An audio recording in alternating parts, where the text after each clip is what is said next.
ఆహ్, మనమైతే trip complete చేయడం అయితే జరిగిందండి.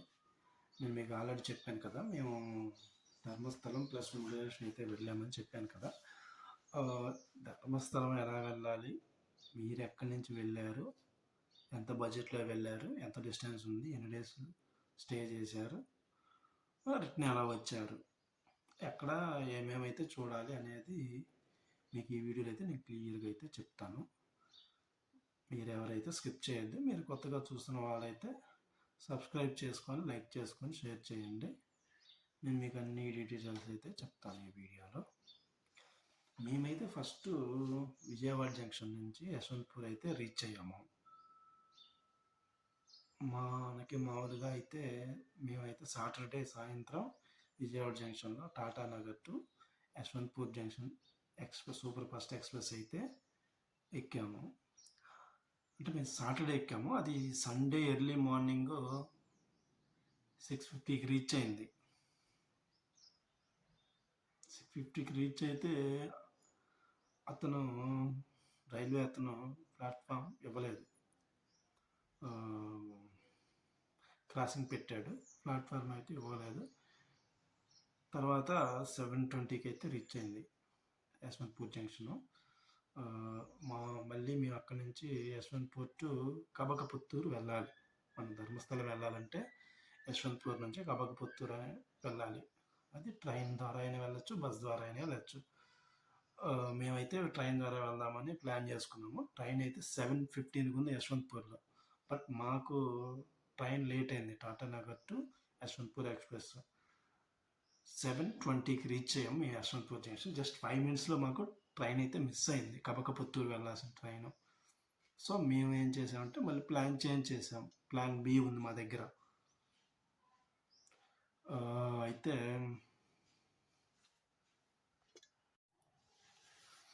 ఆ ప్లాన్ బి ఏంటనేది మీకు నెక్స్ట్ వీడియోలో చేశాను, ఉంటుంది, అది చూడండి, మీకు క్లియర్గా తెలుస్తుంది. ప్లాన్ బి ఏంటంటే మాకు ట్రైన్ అయితే మిస్ అయింది కదా, యశ్వంత్పూర్ టు కబకపుత్తూరు వెళ్ళాల్సిన ట్రైన్ అయితే మిస్ అయింది.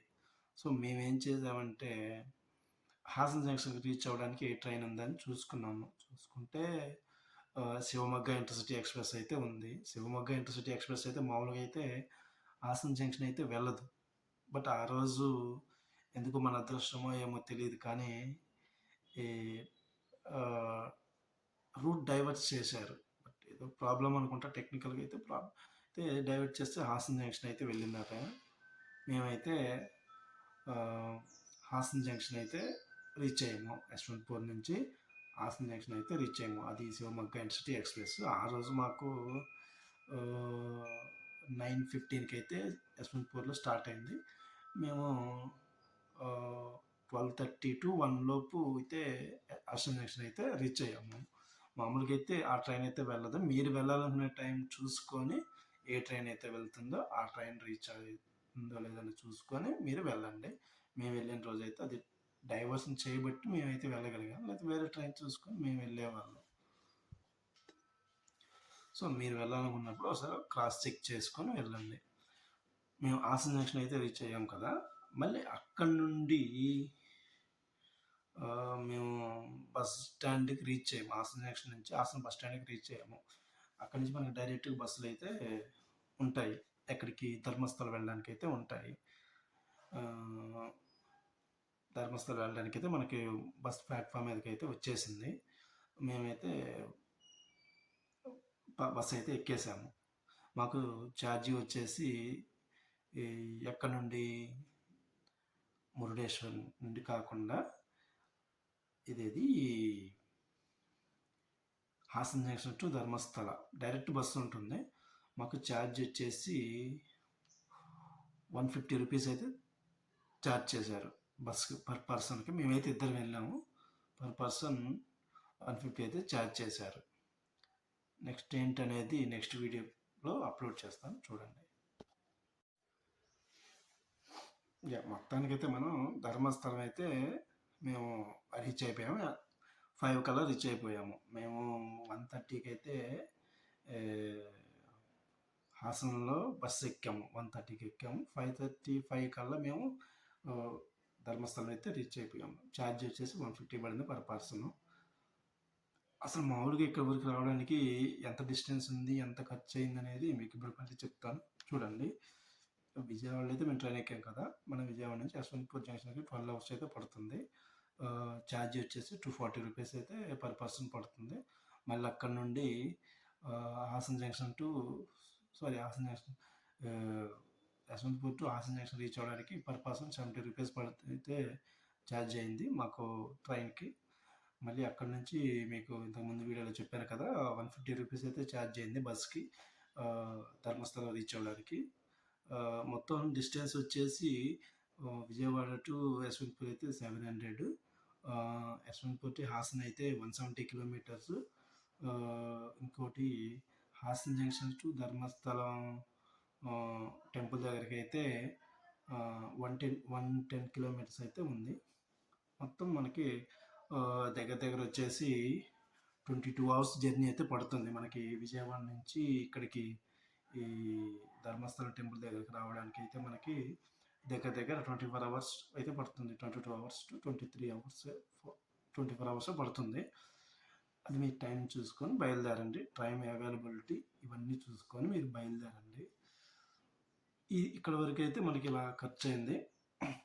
నెక్స్ట్ ఏంటనేది నెక్స్ట్ పార్ట్లో నేను అప్లోడ్ చేస్తాను. కొత్తగా చూస్తున్న వాళ్ళైతే సబ్స్క్రైబ్ చేసుకొని, లైక్ చేసుకొని, షేర్ చేయండి. థ్యాంక్స్. ఇంతకుముందు వీడియోలో మీకు చెప్పాను కదా, ధర్మస్థలం అయితే టెంపుల్ దగ్గరికి రీచ్ అయిపోయాము అని. మేము టెంపుల్ దగ్గరికి రీచ్ అయిన తర్వాత డైరెక్ట్గా మేము కాటేజ్ దగ్గరికి అయితే వెళ్ళాము. అంటే మనకి రూమ్స్ ఫ్రీగానే ఇస్తారు మనకి ధర్మస్థలంలో అయితే. మనం బయట ప్రైవేట్గా ఉండేవాళ్ళు అనుకున్నా కానీ బయట ప్రైవేట్ హోటల్స్ ఉంటాయి, అక్కడికి వెళ్ళొచ్చు.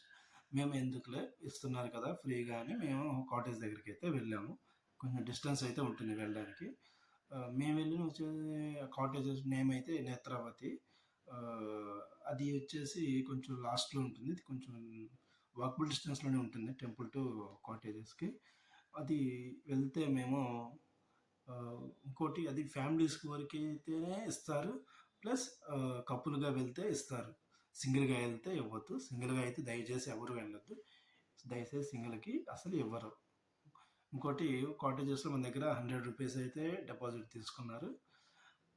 మనకి రూమ్ అయితే 24 అవర్స్ అయితే ఇస్తారు.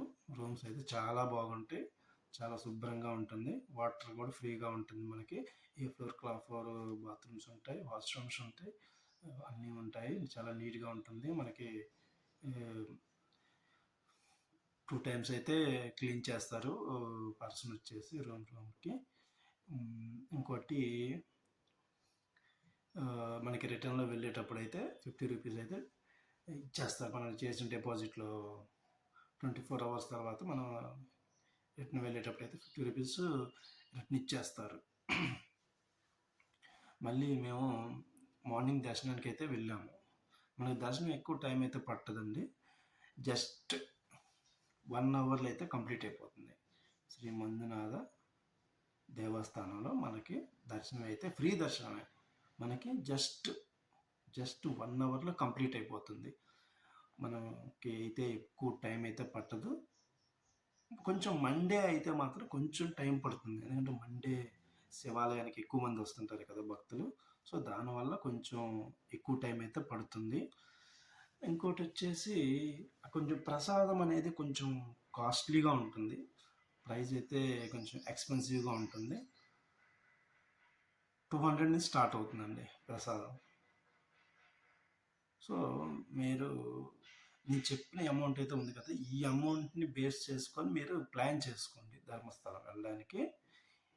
ఇక్కడ ఎలా ఉండాలి ఏంటంటే మనకి ఇంకోటి ఏంటంటే ఇక్కడ ధర్మస్థలం అన్నదానం అనేది చాలా 3 టైమ్స్ అయితే జరగదండి, జస్ట్ 2 టైమ్స్ జరుగుతుంది. 11కి స్టార్ట్ అవుద్దండి, 2కి క్లోజ్ అవుద్ది. నెక్స్ట్ వచ్చేసి 7కి స్టార్ట్ అవుద్దండి ఈవినింగ్.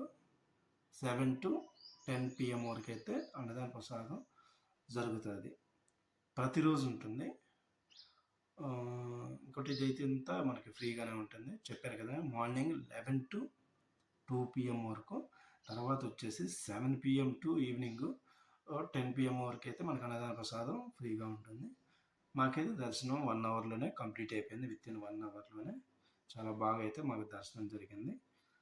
మళ్ళీ అక్కడి నుండి మేము మురుడేశ్వర్ అయితే రీచ్ అయ్యాము.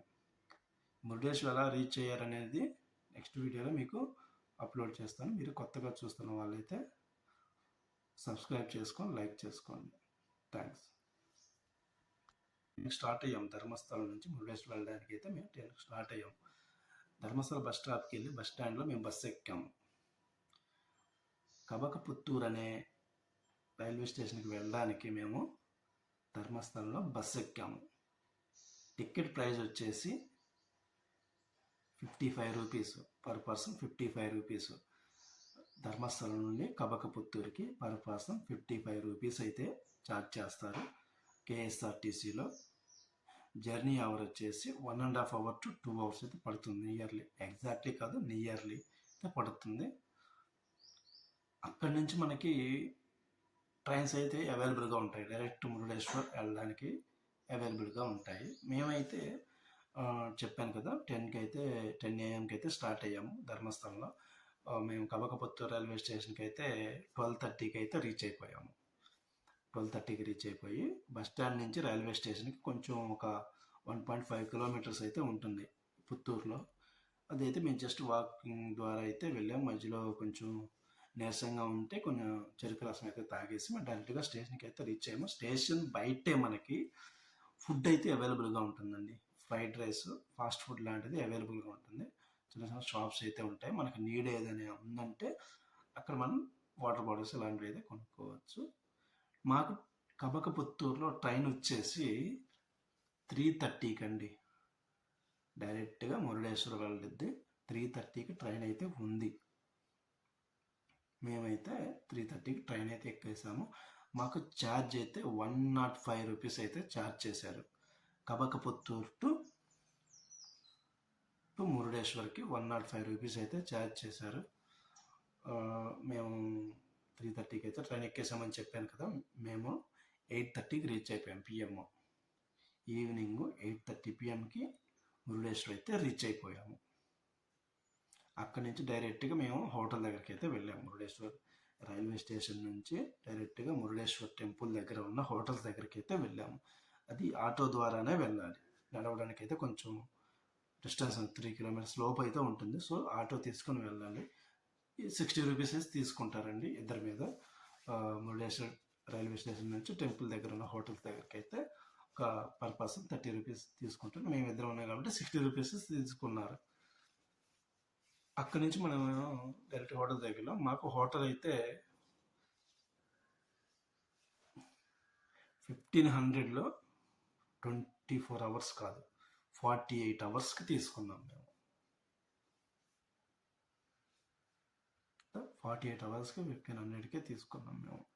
సో మీరు అలా తక్కువలోది చూసుకొని వెళ్ళాలనుకుంటే చూసుకొని వెళ్ళచ్చు. మీరు ప్రైస్ ఎక్కువ పెట్టాలనుకున్నా కానీ అక్కడైతే ఉన్నాయి. చెక్ ఇన్ టైం వచ్చేసి 12 PM. చెక్అవుట్ 11 AM కల్లా మనం చెక్అవుట్ చేయాలి. ఇదైతే గుర్తుంచుకోండి. మీరు ఏ టైంకి వెళ్ళినా కానీ 11 AMకి చెక్అవుట్ చేయాలి. సో దీన్ని బేస్ చేసుకొని మీరు మాట్లాడుకోండి హోటల్లో. మేమైతే 1500కి 48 అవర్స్ తీసుకొని వెళ్ళాము. నెక్స్ట్ డే మార్నింగ్ మేము దర్శనానికి అయితే వెళ్ళాము. మురుడేశ్వర్ శివాలయంలోకి దర్శనానికి అయితే వెళ్ళాము. దర్శనానికి మాకు జస్ట్ 40 మినిట్స్ అయితే అయిపోయింది. జస్ట్ 40 అంటే 40 మినిట్స్ అయిలో దర్శనం అయితే కంప్లీట్ అయిపోయింది. రిటర్న్ అయితే వచ్చేసాము. మేము ఒక 2 days అయితే స్పెండ్ చేసేసి ఆ బీచ్లో అలా అలా తిరిగేసి కొంచెం వాక్వే ఫ్లోటింగ్ ఉంటుంది, అదే బ్రిడ్జి. మేమైతే జస్ట్ ఒక 100 రూపీస్ ఇచ్చేసి ఒక 15-20 మినిట్స్ అయితే ఎంజాయ్ చేసేది. బీచ్లో స్నానం చేసేసి అక్కడే స్టాల్స్ ఉంటాయండి. మురుడేశ్వర టెంపుల్ పక్కనే స్టాల్స్ అయితే ఉంటాయి. ఏముండదండి అక్కడ, ఓన్లీ నాన్ వెజ్ మాత్రమే ఉంటుంది. మురుడేశ్వర్లో ఎక్కడ మన టిఫిను ఉండదు, మన ఆంధ్ర స్టైల్ టిఫిను ఉండదు, మన ఆంధ్ర స్టైల్ భోజనం ఉండదు. అది ఆ టేస్ట్ అయితే ఉండదు, వేస్ట్. ఇంకోటి మురుడేశ్వరం వెళ్తే మనం నాన్ వెజ్జే తినాలి. Like fried rice, chicken fried rice, fish ఉంటుంది. మోస్ట్లీ ఇంక ఇదేనండి అక్కడైతే ఉండేది. దర్శనానికి వెళ్ళేసి మాకు ఇంక వేరే ఛాన్స్ ఏం లేక egg fried rice, chicken fried rice 2 days ఉన్నాం కదా, ఇంకా అదే తిన్నాం. మేము ఏమీ తినలేకపోయాం. టిఫిన్ కూడా కొంచెం బెటర్గా ఉంది, బట్ ప్రైస్ అయితే ఎక్కువ అండి. ప్లేట్ 50 rupees, వర్తబుల్ కాదు, బట్ తప్పలేదు, మేమైతే తిన్నాం. సో ఇంతటితో మనకి మురుడేశ్వర ట్రిప్ కూడా కంప్లీట్ అయిపోయింది. నెక్స్ట్ డే మేము మురుడేశ్వర్ నుంచి డైరెక్ట్గా కాచిగూడ ఎక్స్ప్రెస్ ట్రైన్ అయితే ఎక్కేసాము. ఈ కాచిగూడ ఎక్స్ప్రెస్ కూడా డైలీ అయితే ఉండదండి, ఓన్లీ వెన్స్డే అండ్ సాటర్డే మాత్రమే ఉంటుంది. డైరెక్ట్ కాచిగూడకు ఉంటుంది. వయా మ్యాంగ్లూర్, కోయంబత్తూర్, సేలం, ఈరోడ్, రేణిగుంట, మహబూబ్ నగర్, కడప, జడ్చర్ల, కాచిగూడ, ఇదేనండి వయా. ఇటు సైడే వెళ్తుంది. ఓన్లీ వెన్స్డే అండ్ సాటర్డే మాత్రమే ఉంటుంది. రిమైనింగ్ డేస్లో అయితే ఉండదు. ఒకే ట్రైన్ ఉంటుంది, అదే వెళ్ళి రావాలి. మాకైతే మురుడేశ్వర్ నుంచి రేణిగుంటకి 330 rupees పడిందండి. పర్ పర్సన్ 330 rupees పడింది. టైం వచ్చేసి 3:30కి స్టార్ట్ అవుతుందండి మురుడేశ్వర్లో. నెక్స్ట్ డే రేణిగుంట వచ్చేసి 11:40 to 12 PM మధ్యలో అయితే రీచ్ అవుతుంది. మేమైతే 11:50కి అయితే రీచ్ అయ్యాము రేణిగుంట. మేము రేణిగుంటలోనే దిగాము, ఎందుకంటే మేము స్టార్ట్ అయింది విజయవాడలో కదా. మా ఫ్రెండ్ విజయవాడ వెళ్ళాడు, నేనైతే డైరెక్ట్ కాచిగూడ అయితే వచ్చేసాను. బట్ నేను ఈ ట్రైన్ అయితే కాచిగూడ వరకు అయితే రాలేదు. మధ్యలో నేను రేణిగుంటలో దిగేసి మేమిద్దరం చక్కగా తినేసి కొంచెం ఫ్రెష్ అప్ అయ్యి మధ్యాహ్నం అతను విజయవాడ ట్రైన్కి అయితే వెళ్ళాడు, నేనైతే హైదరాబాద్ అయితే వచ్చేసాను. టికెట్ కాస్ట్ అయితే 200 పడిందండి. రేణిగుంట టు కాచిగూడ అయితే 200 rupees అయితే ఛార్జ్ అయింది. కాచిగూడ నుంచి డైరెక్ట్గా మా ఏరియా అయితే వచ్చేసాను, మియాపూర్. ఇదండి బడ్జెట్ అంతా మీకు చెప్పాను కదా, ఎక్కడి నుంచి ఎంత ఖర్చు అయ్యింది, ఎంత టైం పడుతుంది అనేది మీకు చెప్పేశాను. ఇంతటితో క్లోజ్ అండి. థ్యాంక్స్. మీరు కొత్తగా చూస్తున్న వాళ్ళైతే సబ్స్క్రైబ్ చేసుకొని లైక్ చేసి షేర్ చేయండి. Thanks to watch my videos.